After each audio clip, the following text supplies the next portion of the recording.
So Grandpa Scott was in the infantry. The infantry are the foot soldiers. They're the ones that Hand-to-hand combat. most get killed. Like when the U.S. landed on Normandy,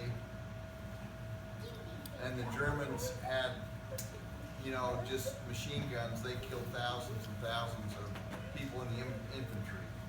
But there were enough people that the Germans couldn't kill them all. Yeah. But so Grandpa Scott, he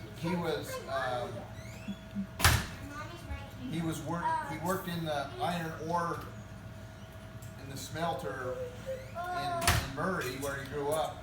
They used to have a big place where they took iron ore out of the earth and they used it to make cars and tanks and weapons of war. Then he went on his mission to the Western States Mission, which is where he met Grandma, and my dad and Grandpa Scott went to the mission on the same day. Yeah. And when he came back, he wanted to get in the army, but they said he was more valuable working in the iron ore business. Like that. Similarly, they told my dad, who was a farmer, we don't need you in the army. We need you to be a farmer. That's how you do that. But he wanted to be in the army, so the only thing that you could get into was like the infantry. The infantry is what nobody wants to get in because that's where you have the most Casualties. Yeah. So he became an officer, and he ended up in the Philippines. In the Philippines, it's mostly, there's thousands of islands that make up the Philippine Islands. And it's built on coral. If there's any topsoil, you go down about a foot and then it's coral. And so they were, a guy from Colville named Tommy Toole went through officers training with him, and then they were on patrol, and they were able to dig a foxhole.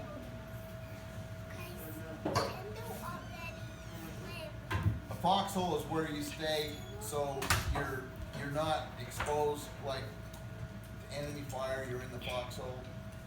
And so him and Tommy Toole dug down about 6 inches or 12 inches, and they were in that. One night, Grandpa Scott had the impression that he needed to get out of the foxhole. So he got out of the foxhole and went to talk to somebody. And while he was out of the foxhole, a mortar shell came in there and killed Tommy Toole. He would have been killed if he would have still been in there. So Rich said, we owe all of our very existence to that impression that he received to leave the foxhole. And when he came home from the war, he went to Colville to visit Tommy Toole's family to tell him that he was a church member, and he was true and faithful to the end, and they gave him a plate. It's like a Revolutionary War, blue. Is it called like Indian? What do they call that, Liz? That dark blue and white? There's a certain name for it. I learned it. Delft is one of them. Is a kind of blue and white, but I don't think that's what you're thinking of. Oh, It's Wedgwood? like- Is it Wedgwood? I don't know. I don't remember. When I took my quilting class, there was it's like a certain style. There's a certain name for it. No, there's It's Delft, like, but I don't think that was Delft. But it might be Wedgwood. I'm thinking like, So So did they have this plate there yesterday? yeah. So Grandpa Scott had 2 flags. The flag of the Japanese is the rising sun. Mark, Will you show him a picture? and one of the flags had like bullet holes, shrapnel holes, Blood. yeah, blood, all those kinds of things. And then it had, on the one side of the Graham. flag, it had Green.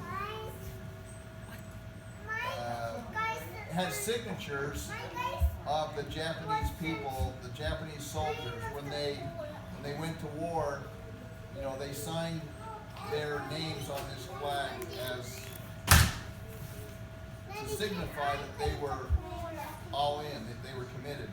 The Japanese were famous for being tough. You know, when they landed, when they bombed Pearl Harbor, a lot of those people died I mean, they landed their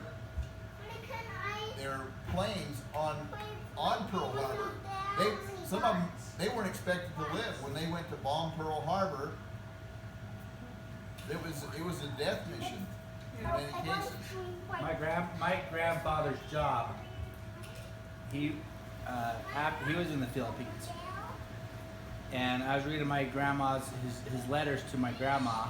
They were all love letters, but he would write little bits here and there what was going on. Majority of his letters were heavily censored. I was reading one. My dad he took about half of them and wrote them and put them on the computer so they're easy to read. That's good. Because both him and my grandma wrote pretty stylish cursive, so it was pretty tough to read them. But I was reading one of them a few weeks ago. My grandpa said, I haven't had a really good night's sleep, but last night I was able to find a thin poncho for my mattress, and I had some of the best sleep I've had in 2 weeks. Yeah, so the Japanese had invaded the Philippines. The Japanese had taken over the Philippines.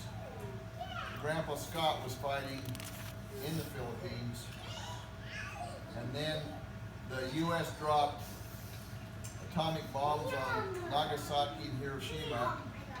And that's where my dad was at Nagasaki. It's outside there. In the Navy, on a ship. Anyhow, the Japanese surrendered after that because the U.S. they killed millions of people in those bombs, and so the Japanese surrendered. Grandpa Scott was appointed to be on the staff of General MacArthur, who was the commander of the Pacific, and they went to Japan, and Grandpa Scott was in charge of getting all the people in this one area of Tokyo, 3 million people. They sent out notification that everybody needed to turn over anything that they had, a letter opener, a knife, a gun, a sword. They had to turn that over. That was one of the conditions of the surrender. But he was responsible for collecting all that. They gathered it all together and put it in a dumpster and took it out into the ocean and dumped it in the ocean. Oh, really? But he had these two flags that had, the one flag just had blood on it, not many holes in it, but the other one was really tattered and torn. But the Japanese soldiers signed, they were hard to beat. But the bomb ended it. So, how did he get the flags? I was confused about that. The flags were got after he picked them up after the battle. Yeah. After the hand-to-hand combat. After the battle in the jungle, they would go through and make sure, see the wounded, and gather up. gather up dog tags of American soldiers, and just picked up the unit. Yeah, but flag. I thought the U.S. I thought they generally tried to recover bodies, but I don't know. But it didn't sound like that yesterday. They, I'm sure they did as much as they could. yeah, some situations might lend better than others. Anyhow, so one day this old Japanese guy on the when they were bringing their weapons, he brought these he had 2 samurai swords that he brought back with him. The samurai were warriors who were in charge of Japan in the 1800s. Similar to the lords, like the nobility in England, I think. Yeah. So he brought 2 of these swords home, and one day Rich and his neighbor took the swords and they went to a park and they were hitting trees and cutting weeds down. And I think Rich said there was only a couple of times when his dad spanked him, and that was one of the days. How old was he? I don't know, 13. Oh my goodness. We were in the bathroom at this point. We didn't have that. Rich said he took the sword down to the Antiques Roadshow to see how much it was worth. And the guy said, in the condition this sword is in, it's not worth anything. But if it was in mint condition, it would have been worth $10,000. So can he sharpen it up? I don't know. If he hadn't chopped those. That's what he said, yeah. My grandpa's job after the Philippines, when they were waiting to invade mainland Japan,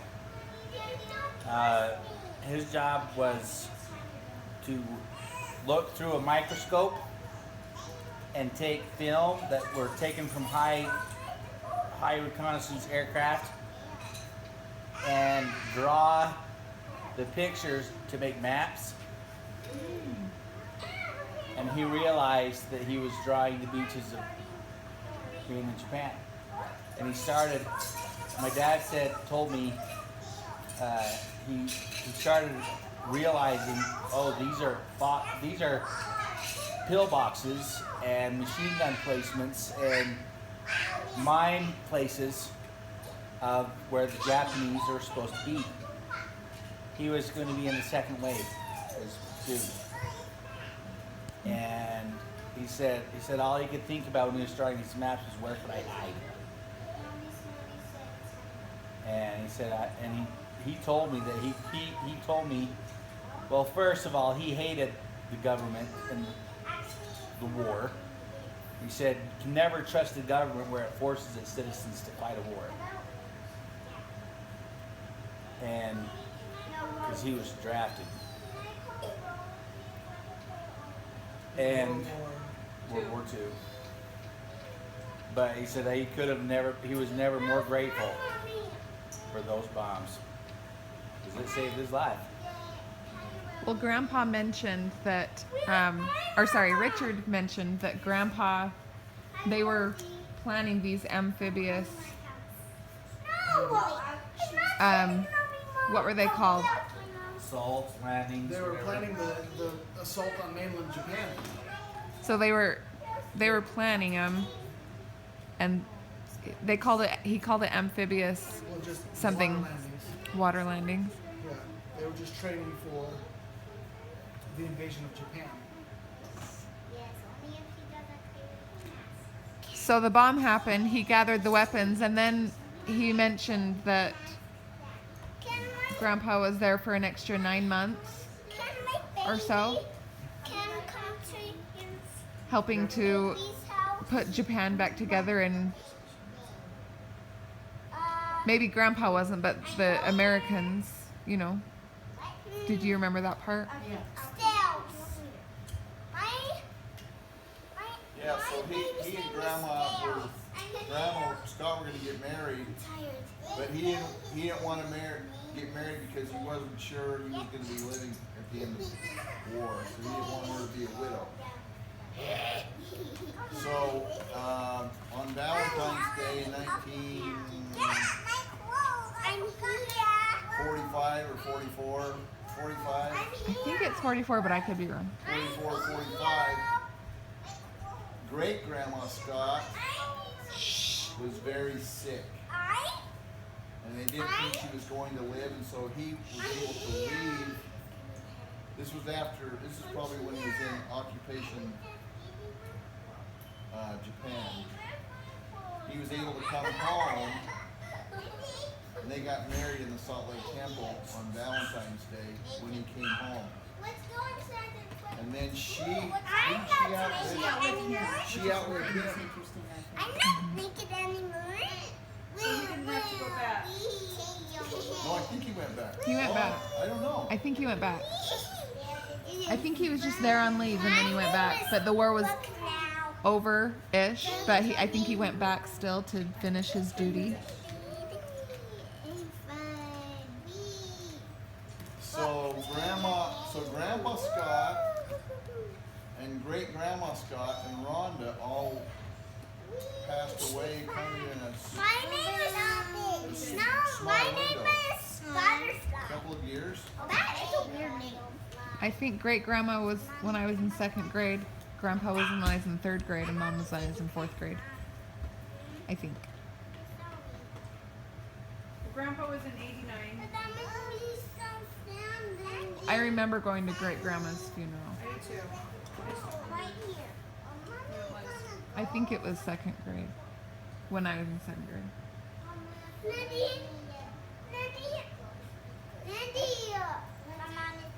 Anyhow, so Richard, I think the takeaway was that, you know, we're drinking water from wells that we didn't dig. We have this rich heritage that we haven't sacrificed very much My to mom enjoy the said blessings yes, they can come to your that house. those who came before us paid such a great price for. That makes me sad.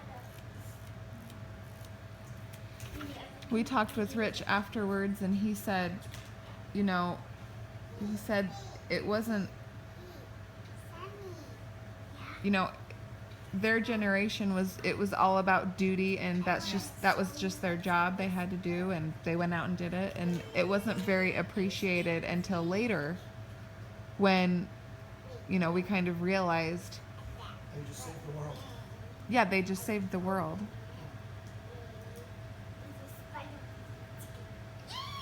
So Richard was called on his mission to do that. And then when he got off his mission, Rhonda and I tagged along with Grandma and Grandpa Scott when we went to Japan. When I was a baby, right? Did you stay at home? I think that's when I stayed at Wilcox when I was a baby. When you were Larry's other daughter. Yeah. Maury? Maury Mulcock. Okay, kids, I think it's time to clean up.